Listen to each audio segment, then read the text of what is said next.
Hello, my name is Tim Ternes, and I am the director of the St. John's Bible at St. John's Abbey University in Collegeville, Minnesota. Most of my work deals with the care, conservation, and exhibition of the original manuscript pages of the St. John's Bible, but I have a great deal of experience in caring for and sharing the Heritage Edition volumes with audiences around the world. This video will give you some tips and pointers on using and caring for the volumes in your own setting.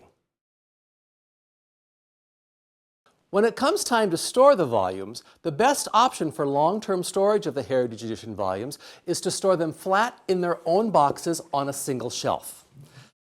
Place the volume in the box with the spine at the center and close the box. One thing you should avoid is stacking the volumes on a shelf. By stacking the volumes, you are taking the weight from one volume and transferring it to the bottom, to the volume beneath it. So this poor volume down here is getting all the cumulative weight of these two volumes. You shouldn't stack them on top of each other. If possible, stack each one on its own shelf.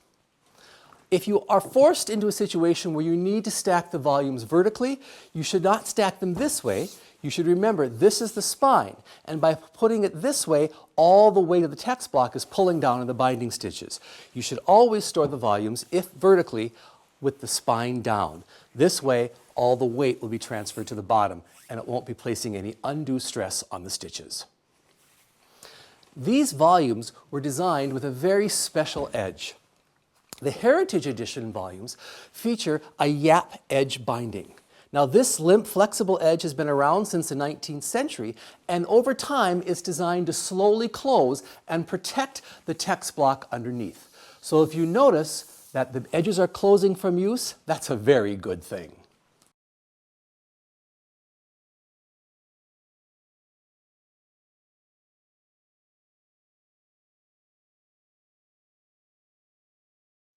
One thing you'll notice is that I'm handling the book with my bare hands. This is a good thing. Many people think you should use gloves to handle any works of paper. Gloves should not be used in any form with any kind of paper except for photograph paper, because there you have a chemical reaction. You can do far more damage to a book by using gloves than you can but with just the oils and soil on your hand. If you use gloves, it's almost impossible to turn the pages without damaging the fibers. You can get a few pages at one time, or you might actually crimp them. And crimping them is one of the worst things you can possibly do. Just put gloves on sometime and try to carefully turn the pages of a book. You lose all tactile sensation. The best thing to use is simply soap and water, and wash and dry your hands carefully, and then handle the book with bare hands. You should avoid using any hand sanitizers or wipes, because these often have chemical moisturizers and can leave a residue on the page. Again, soap and water is the absolute best with your dry, bare hands. The pages of the Heritage Edition volumes are large and should be supported when turning the pages. Turn the pages one or two at a time and lift from the corners of the page and then support the center. This will help turn the pages gracefully and easily and let the weight of the page fall with it naturally. One thing you should avoid is lifting up the pages and fanning them like this. Fanning them like this to find a certain particular illumination may be easy when you're sharing with an audience, but it's not very good for the book itself. The fanning of them can cause dimpling and can cause crimping, which over time will damage the fibers in that particular spot, and they will break down and become a hole. A trained conservator can fix a tear in a volume and can even remove soil, but a dimple is there for the life of the book. While dimples may be attractive on faces, they're not on paper.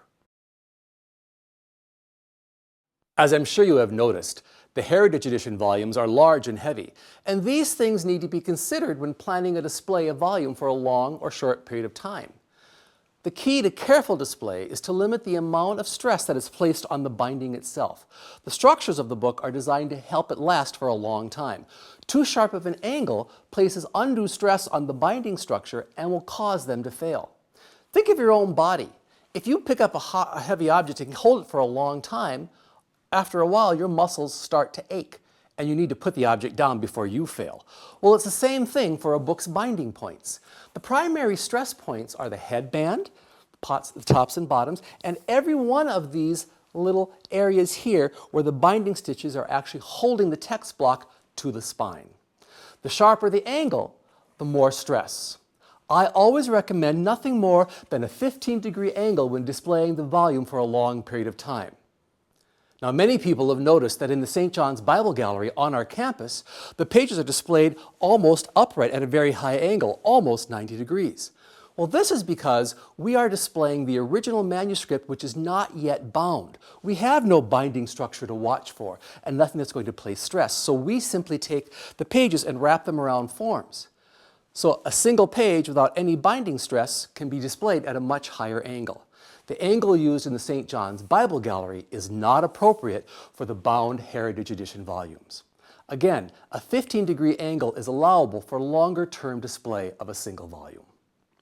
There are various ways to support the volumes, but one thing you should avoid is a full 180-degree flat display of any book.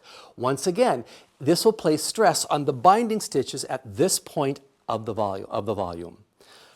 The stand you received with the Heritage Edition volumes is wonderful for use when sharing the volumes with a large audience. They make it accessible and support it nicely so that you can open the book and turn the pages for guests. But these stands are fine for short-term temporary use, but they should not be used for any long-term display. Long-term display requires the support of the full size of the manuscript at the proper opening angle. This only supports these here, which puts stress on this part of the book over time. For long-term display and even short-term sharing, we use a Clarkson book mount at St. John's. This particular mount is made of a foam pillow set that creates a perfect bed to support the entire volume on display. This is excellent for long-term display. You'll notice that the entire book is supported by a full pillow. You open this up, it doesn't allow you to go 180 degrees, but it allows you to have a nice full support. If you would need to, you could support this at an angle as well.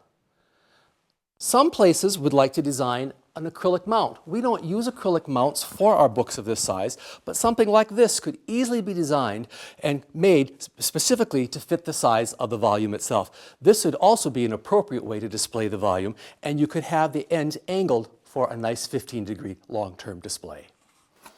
Remember, the book will tell you itself how far it wants to open. Sometimes people use large pillows that can also be used to support a volume. Once again, allow the volume to tell you how far it wants to open. The St. John's Bible was meant to be shared, and you are encouraged to get the books off the shelves and make them accessible to people. Now you can decide if you want guests turning the pages on their own, or if you only want to allow trained hosts to turn the pages for you. At St. John's, I encourage guests to interact with the books and turn the pages on their own. Guests are naturally curious about the volumes, and they simply require a few simple reminders and training. As I prepare to share a volume with a group of people, I always keep a few simple things in mind. Number one, have a large table. You want the table to be able to support the books, the size of the book, but you also want some space between you and the edge of between the volume and the edge of the table so that people are not right up to the edge. When a guest arrives, the first thing I always remind them is, please make sure you've washed your hands. Just soap and water is all you need, and they're nice and dry. Then I show them how to handle the book. You want to turn the page carefully by lifting up the corners and turning the pages one or two at a time. Why don't you start turning some pages, Jess? As Jess picks up the pages, I watch. As she leans in and looks at things, I look for, are her buttons, is her clothing coming in contact? Does she have any jewelry that could reach down and catch a page when she lifts back up and could tear it? Or a long scarf? With those simple things in mind and watching for those things, you can have your guests turning the pages and interacting with them. Just stay by and keep an eye on things as you go all the way through. Jess is wearing a bracelet. I would be watching that as she turns pages to make sure it does not come in contact with the pages as well. Sometimes I even remove my own jacket so that I am not catching my sleeves on the pages turning the volumes forward. As Jess turns the pages, she can spend time on her own enjoying the pages and looking and talking about the book with other people. So remember, with a little care and careful planning, the volumes will last a long time. And the most damaging thing you can do to the Heritage Edition is not to use it. So get it off the shelf and get it out of its case. Share it with as many people as possible. Use it and encourage others to share it as well. With a little common sense, a little planning, these volumes will last for centuries. So enjoy.